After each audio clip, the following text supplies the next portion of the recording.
முதல் வாசகம். திருத்தூதர் பணிகள் நூலிலிருந்து வாசகம்.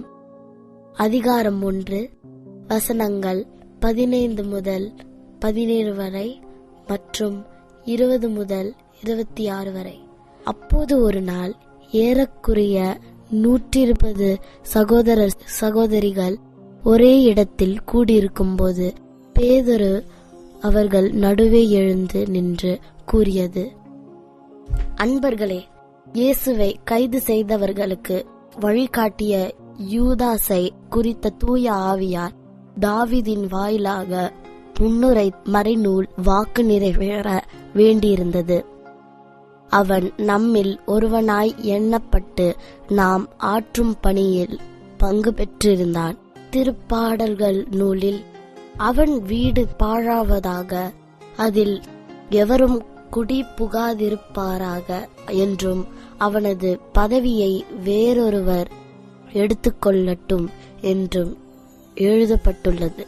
ஆகையால் ஆண்டவர் இயேசுவின் உயிர்த்தெழுதலுக்கு சாட்சியாய் விளங்க அவர் நம்மிடையே செயல்பட்ட காலத்தில் நம்மோடு இருந்த ஒருவரை சேர்த்து கொள்ள நாம் கூடி வரவேண்டியது தேவையாயிற்று. யோவான் திருமுழுக்கு கொடுத்து வந்த காலம் முதல் ஆண்டவர் இயேசு நம்மிடமிருந்து விண்ணேற்றமடைந்த நாள் வரை அவர் நம்மோடு இருந்திருக்க வேண்டும். அத்தகையோருள் இருவரை முன் நிறுத்தினார்கள். ஒருவர் யோசேப்பு என்னும் பெயர் கொண்ட பர்சபா, இவருக்கு யுஸ்து என்னும் பெயரும் உண்டு. மற்றவர் மத்தியா. யூதாசு திருத்தொண்டையும் திருத்தூத பணியையும் விட்டகன்று தனக்குரிய இடத்தை அடைந்து விட்டான். அந்த யூதாசுக்கு பதிலாக யாரை தேர்ந்தெடுக்க வேண்டும் என இந்த இருவருள் ஒருவரை எங்களுக்கு காண்பியும் என்று இறைவனிடம் வேண்டிக் கொண்டனர். அதன் பின் அவர்கள் சீட்டு குலுக்கினார்கள். சீட்டு மத்தியா பெயருக்கு விழவே அவர் 11 திருத்தூதர்களோடும் சேர்த்து கொள்ளப்பட்டார். இது ஆண்டவர் வழங்கும் அருள்வாக்கு.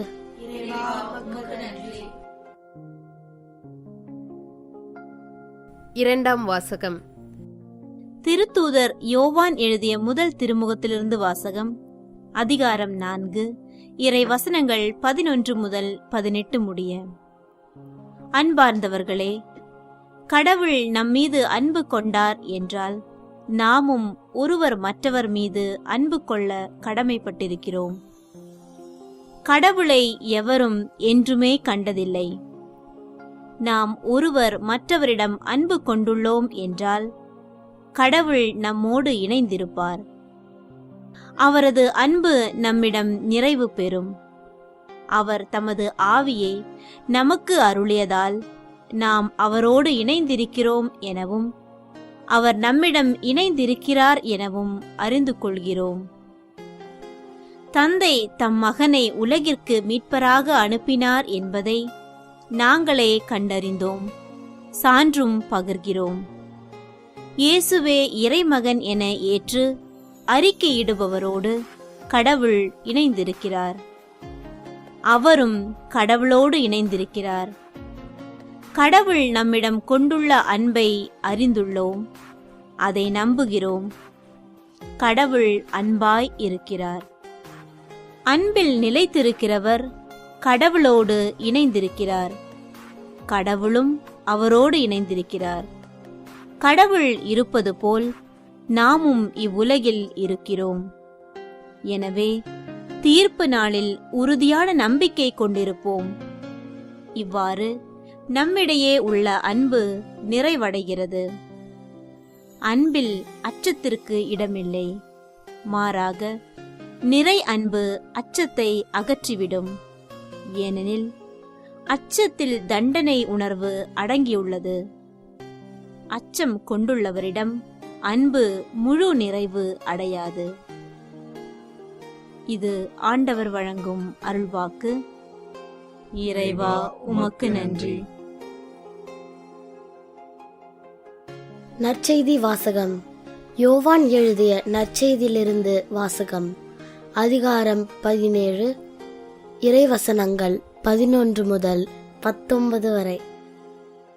இயேசு வானத்தை அண்ணாந்து பார்த்து வேண்டியது: தூய தந்தையே, நாம் ஒன்றாயிருப்பது போல் அவர்களும் ஒன்றாயிருக்கும்படி நீர் எனக்கு அளித்த உம் பெயரின் ஆற்றலால் அவர்களை காத்தருளும். நான் அவர்களோடு இருந்தபோது நீர் எனக்கு அளித்த உம் பெயரின் ஆற்றலால் அவர்களை காத்து வந்தேன், நன்கு பாதுகாத்தேன். அவர்களுள் எவரும் அழிவுறவில்லை. மறைநூலில் எழுதியுள்ளது நிறைவேறும் வண்ணம் அழிவுக்குரியவன் மட்டுமே அழிவுற்றான். இப்போது உம்மிடம் வருகிறேன்.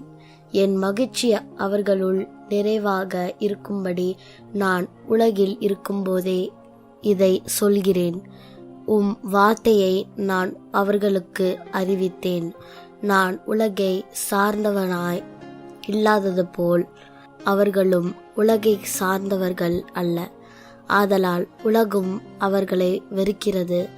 அவர்களை உலகிலிருந்து எடுத்துவிட வேண்டுமென்று நான் வேண்டவில்லை, தீயோனிடமிருந்து அவர்களை காத்தருள வேண்டுமென்றே வேண்டுகிறேன்.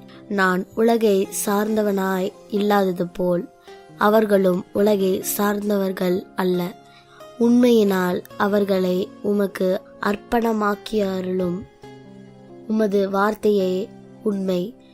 நீர் என்னை உலகிற்கு அனுப்பியது போல நானும் அவர்களை உலகிற்கு அனுப்புகிறேன்.